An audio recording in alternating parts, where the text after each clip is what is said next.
Hey, good morning, Steve. Glad you're Morning, here. Sean. Good morning. Yeah, I made it. Welcome, Little, everybody. little scraggly looking, but I'm here. So, how was your weekend, Steve? It was good. I did a lot of chores, a little sore myself. I wasn't using a jackhammer all weekend like you, but back's a little sore and did some work around the house, watched some football. It was a good weekend. And the Padres won? Padres won. How about that? I was a little No. nervous after they kind of coughed up game two there, but Yes. they came out solid. If they can get past the Dodgers, they might be the team because I think the Dodgers are the team to beat this year. I agree. Now we Yeah. find out who they really are because the Dodgers are a damn good team. They're a really good team, but the Padres are they're hitting the ball right now. So you get streaky in the playoffs, then who knows? This is the time to turn it on. It's time to turn it on. Yeah, I'm not sure what I was thinking. I always tell people when I was young, I had a lot more back than I had money. And now I have more money than I have back. There you go. I have this thing I could tell my wife, no, I got it. I'm going to do this. Why in the world did I not just pay someone to jackhammer concrete? And what am I doing? Oh, what a lost weekend. Don't know. Maybe we could talk about that in a future podcast here or whatever, the concepts of leverage and delegation. That's right. Understand the value of your time. That's it. Well, so what are we talking about today? I think today we're kind of, as usual, bringing people into a sneak peek of what's coming. Well, why don't you grab the ball there because you took the copious notes. I know we were talking about what you can do to get active, right, and get started, so that the again everything focused on coming out of the gate swinging for Q1. Right. It's always been the case for me, and it's been the case for the businesses that I've led. Meaning, as a manager, if you find yourself behind the eight ball coming out of Q1, it is almost impossible. It's very rare that you can make up ground if you don't come out on target or ahead of target. And so, right. We were talking about, you and I, when we were prepping for the courses, what can we share with the team that would help them stay energized, stay focused on, and really be passionate. When you know what it is that you want, and you're sure that is what you want, right? That's probably the first thing are the goals that you've laid out for yourself, are those real? I mean, on a scale from 1 to 10, how do you feel if you don't achieve them? I mean, to me, it's about having a relationship. It's always about having a relationship with that goal. That goal or those goals have to mean something to you. And if you don't have a relationship with them, you're not going to be the tendency to build a plan around making that goal an actual action plan or a destiny can really break apart. Right? If it's something else's goal or something you think you should be doing, that's not going to motivate you, I guess is what I'm saying. And I'm going to go backwards even one further step and state the obvious. This is a very hard business. Yeah. It is. It's simple. Mm-hmm. We understand the difference between simple and easy. This is simple to understand. We complicate it, but it's simple. But it's very, very hard to wake up every single morning fired, to wake up every single morning unemployed and know that you have to go get business. It's a rare breed. It's special people that do that. And if you don't have like you're saying, a powerful goal, you're not going to go and do the things that are necessary, which is really, today we're not talking about goals, but I'm glad you brought that up. No. So here's the sneak peek. This week, what is it, Thursday when we have our regional sales meeting? Yep. The regional sales meeting, by the way, has always been virtual. It was born out of COVID, right? The regional sales meeting, we decided to start having it monthly. Well, we started having it was born during COVID. It's always been remote, and this will be our first in-person regional meeting. So I'm kind of excited about that. It's super exciting. We're going to start bringing it live. So no one else knows this yet, but this Thursday, the regional sales meeting is going to be, it'll still be online, but we're going to meet live at One Paseo, and we're going to have a panel of 3 esteemed agents discussing what they're doing right now in this changing market to get into action, to stay in action. And Steve and I thought, well, let's steal some of their thunder with you guys and talk about what that looks like before we. But I want all of you to be there. There's nothing better than being in the group where you can network and feel the energy and listening to fellow agents saying, this is what I'm doing. This is why I'm having so much success. So Thursday, regional sales meeting, definitely be there. But now let's steal their thunder, Steve, and talk about when we talk. So you may not know this by the show, but we actually prep for this every week. And I wrote down 3 questions in listening to Steve and his brilliant mind work. He gave me it crystallized into 3 questions. So I'm going to read the 3 questions, Steve, and then have you go at it. Okay. The first one is, do you know where your business comes from and why? Do you know where your business comes from and why? The second question, if you do you know how to over-index? Do you know how to lean into it and scale? And number 3, I wrote down, do you know, this is actually funny now, just what we just said. Do you know the value of your time and how to narrow your focus? So those are the 3 questions that we wanted to attack starting today. This may be more than one podcast worth of questions. But let's start with the basics, Steve. Do you know where your business comes from and why? How would you attack that? Well, it would be going back and looking at transactionally what I have done as an agent over the past 3 to 5 years, depending upon your time in the business. If you've been in the business 10 years and you haven't done this before, it's a really excellent exercise. And, it starts with understanding, is my tendency to be more buyer-controlled sales? Is it listing-controlled sales? Is it balanced? Is it 70-30? It's really important to know, because when you build out a business plan, you really want to break down the business plan to a unit cost of sale, right? So it's the deals that I do on a cost average basis that I plan for.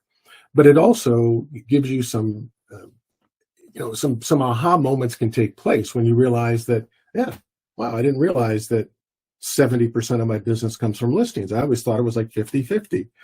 And then you can look for clues as to how you can, where's that business coming from? How did you procure the business?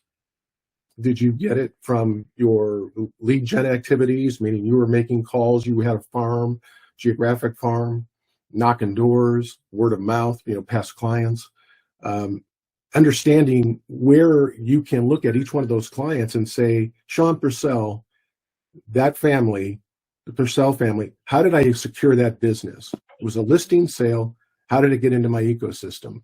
And really mapping out and trying to identify where your strengths are. Because when you can see them in front of you, a lot of people think, well, I think I know, but you're not on purpose with it. And so you get mixed results. But if you could see that, man, whenever I've done that thing, whatever that thing is, it has disproportionately produced an outcome for me. And I can lean into that, right? Right. And I would add to it, not only, that's almost the technical. Do I tend to be listing or buyer? How do I would say that, again, because this business is tough, I'd rather work with people I enjoy working with. If you go back and say, not only where does my business come from, but who was my favorite client? Man, if I had a whole world full of Mr. and Mrs. So-and-sos, I'd be so happy. They were such a joy. Go back and figure out who they are. Right. Everything about them, almost like a stalker, right? Go back and know them and know that people tend to associate with other people like themselves. So once I know they were sellers and they were blue collar and they were whatever, they named 5 things about them. Okay, that's where my marketing should be. Right. My business comes from blue collar sellers who go to church every Sunday. That I need to be marketing in their bulletin. And if I could add one thing there, Sean, what do all agents hear from the minute they get into business if they've been to a training course at all? You have to list to last. Wow, right. And look, I believe that. I think listings always have been, always will be the name of the game. Okay, hard stop. Listings are leverage, and we can talk about that. But if I'm Andrea Frank, or if I'm Lisa Purcell, or if I'm David Winterstrom, or I'm Robert Wolf, or I'm Gerald, or I'm Andrea, if I realize that I've got a set of skills that when I lean into, I produce a disproportionate outcome to my competition, then you need to start turning off what the expectations are of the outside world, what they think you should be, and realize who you are and where your core strengths are. This is really important here because we allow the outside world to influence what we think we should be doing. And so I think it's really important. Like I worked with a gal back in Detroit. Her name was Diane Craig. God rest her soul. Hang on, I'll finish this thought. And Robert, we have a special guest. But Diane Craig spent her whole life just maximizing and was the ultimate buyer's agent. The ultimate buyer's agent.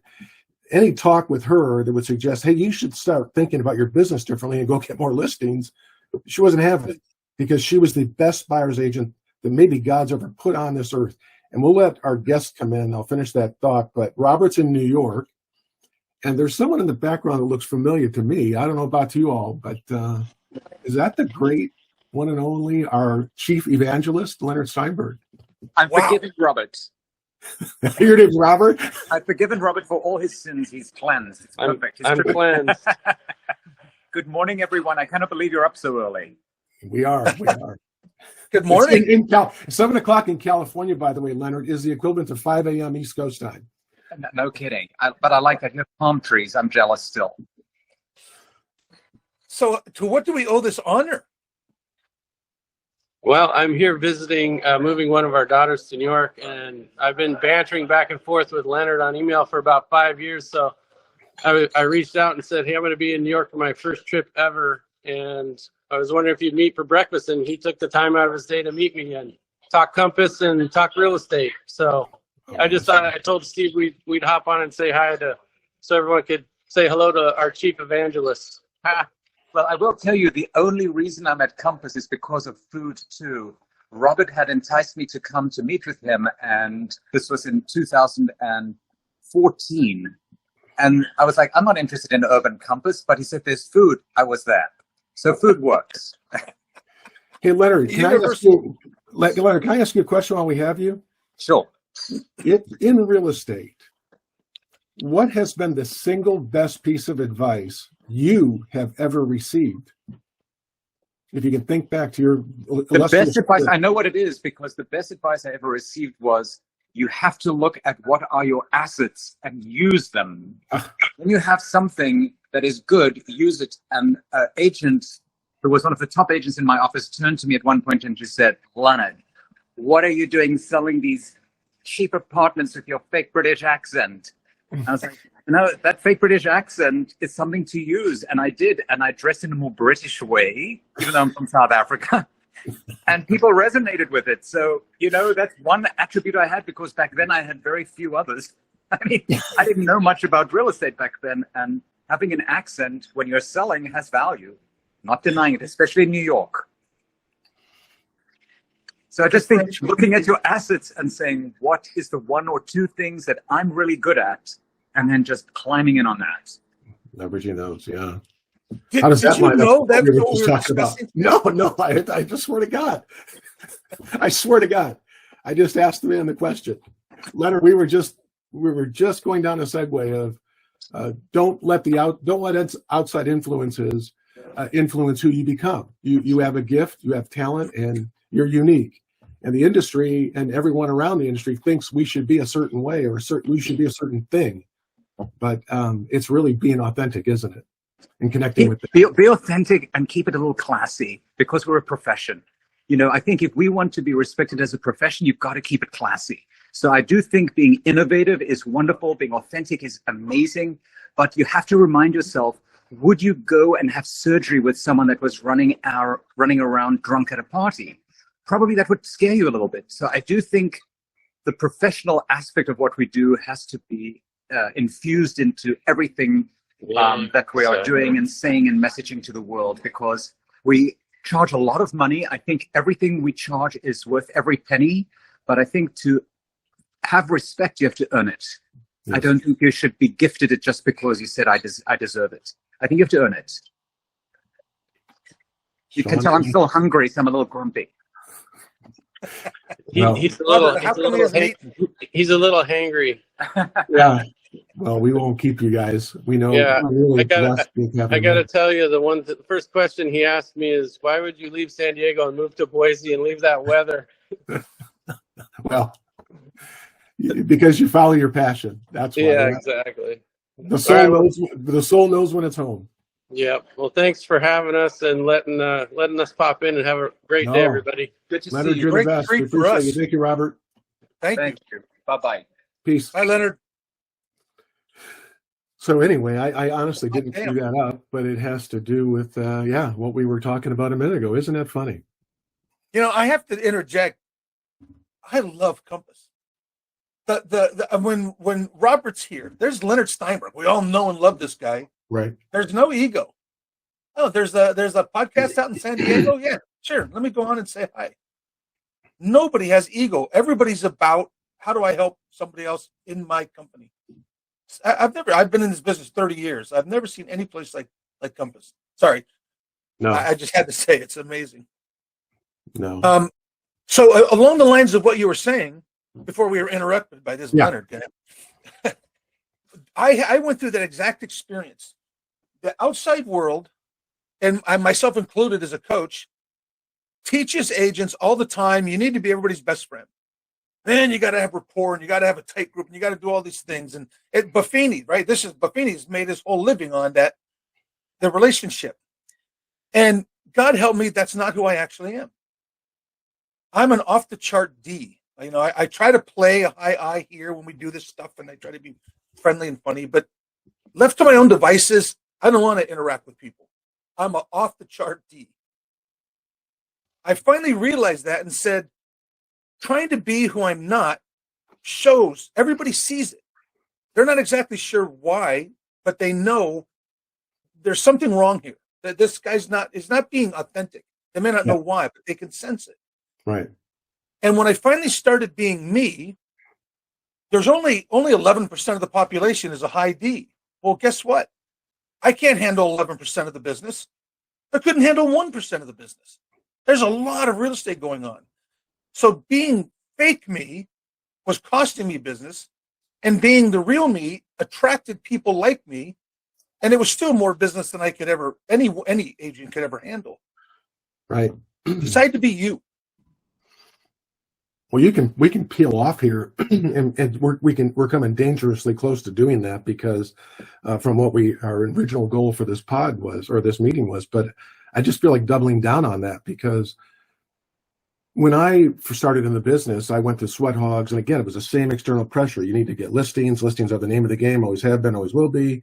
List. Well, thankfully for me, that kind of fell into my sweet spot. But I was on a team of 13 people that didn't share or had the same, whether it's the same level of comfortableness, if there's such a thing, or skill set to go out and confront a stranger and have someone treat them rudely and not let that destroy their day. And so there were only a few of us that really excelled in a lot of these homework assignments. Many that I still know to this day went on to have and continue to have very big real estate careers. But they figured out that part of the business on their own. And what I mean by that is, yes, you can teach someone that this is the blocking and tackling exercises you must master to be successful at any given thing. But when you realize, where your core competence lies, which is what Leonard was kind of leaning into as well, you'll find that you could have unlimited outcomes that come very naturally. I was talking about Diane Craig.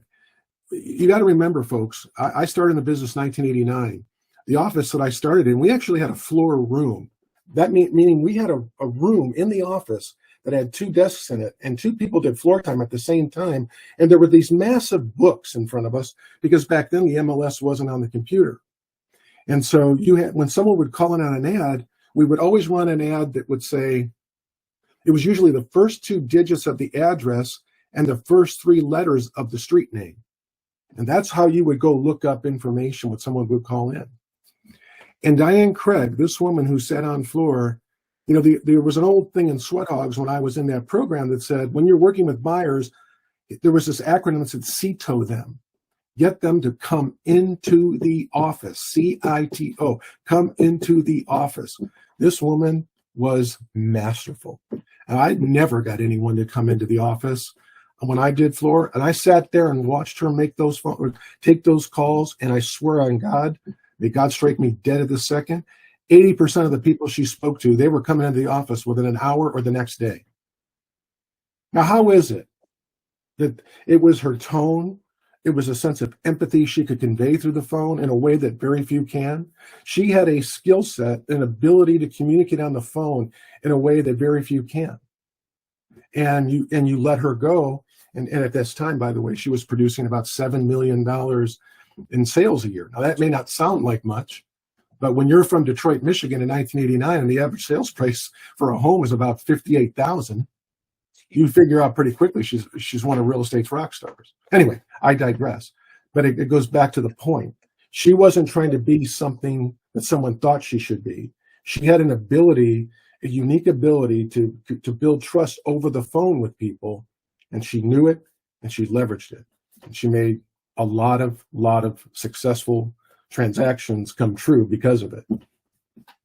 I would, having never met her, but you're describing exactly what we're talking about. What she did more than anything was step into her authentic self. Yeah.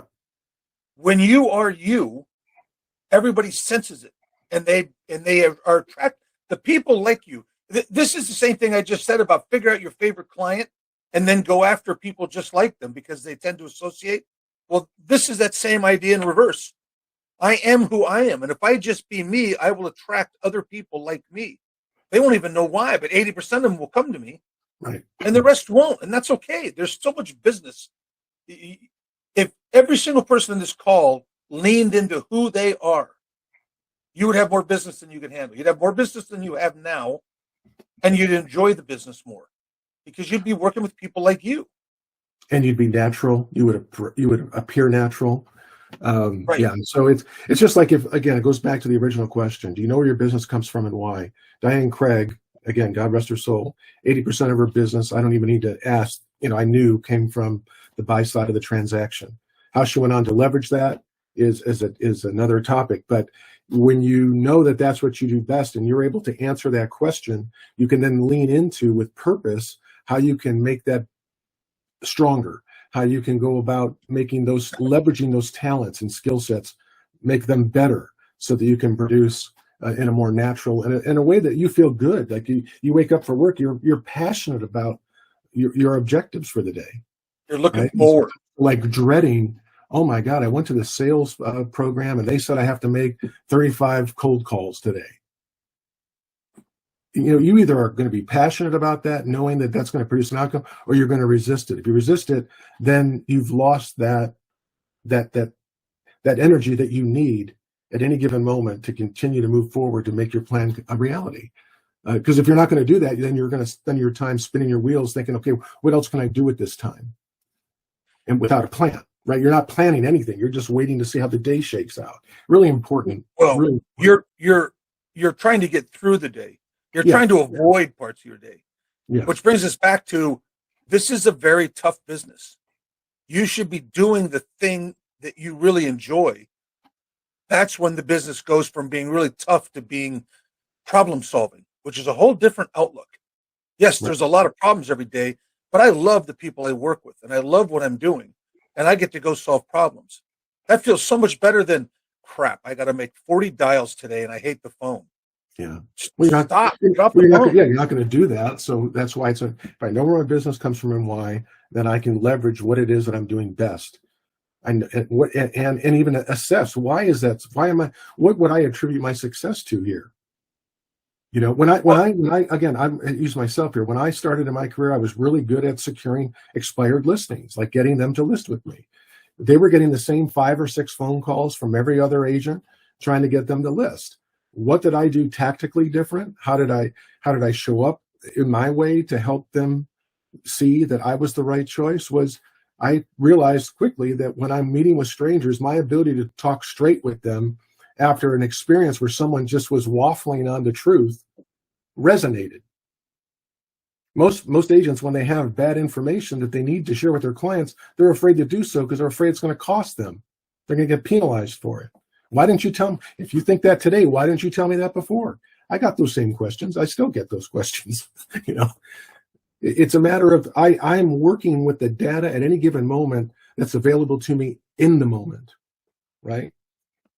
Pricing, analyzing, it's a moment in time. I'm sorry, go ahead. I didn't mean to. Well, I want to circle back because we're almost out of time already. Yeah, we are. This is obviously going to be a two-parter because we're still on question one of the three questions.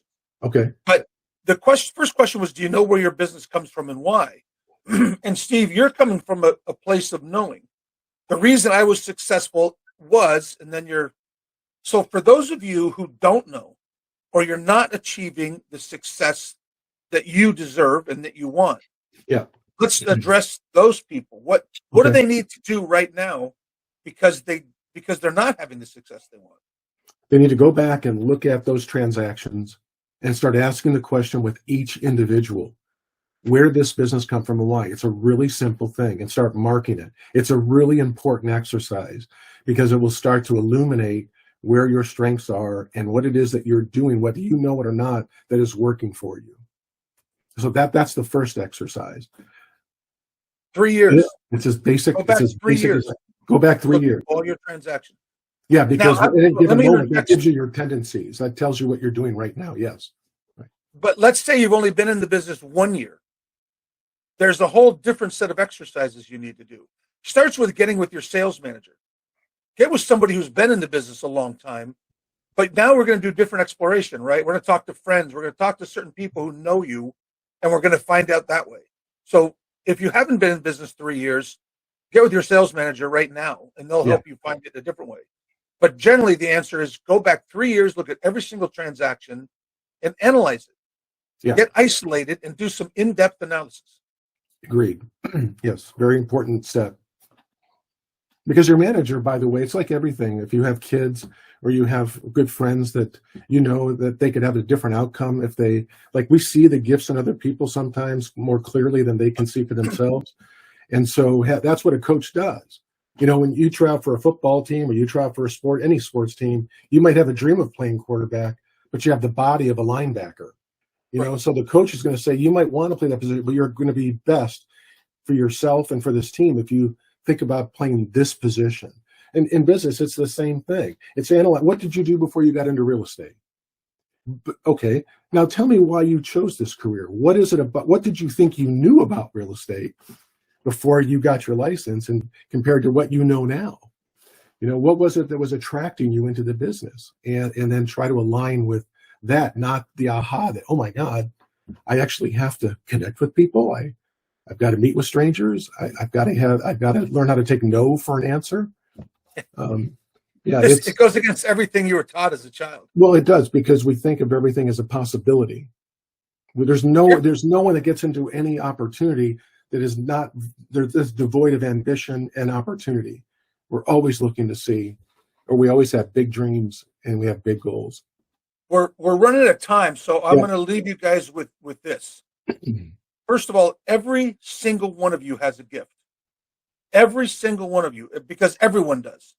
Every single one of you has a gift, and that gift is generally obvious to everyone but you. So if you haven't been in the business 3 years and you don't know what your gift is, that's why we're saying get with a sales manager. It's obvious to the people around you. And it starts with you knowing that you absolutely have a gift and you need to step into it. And it'll make all the difference in the world in your business.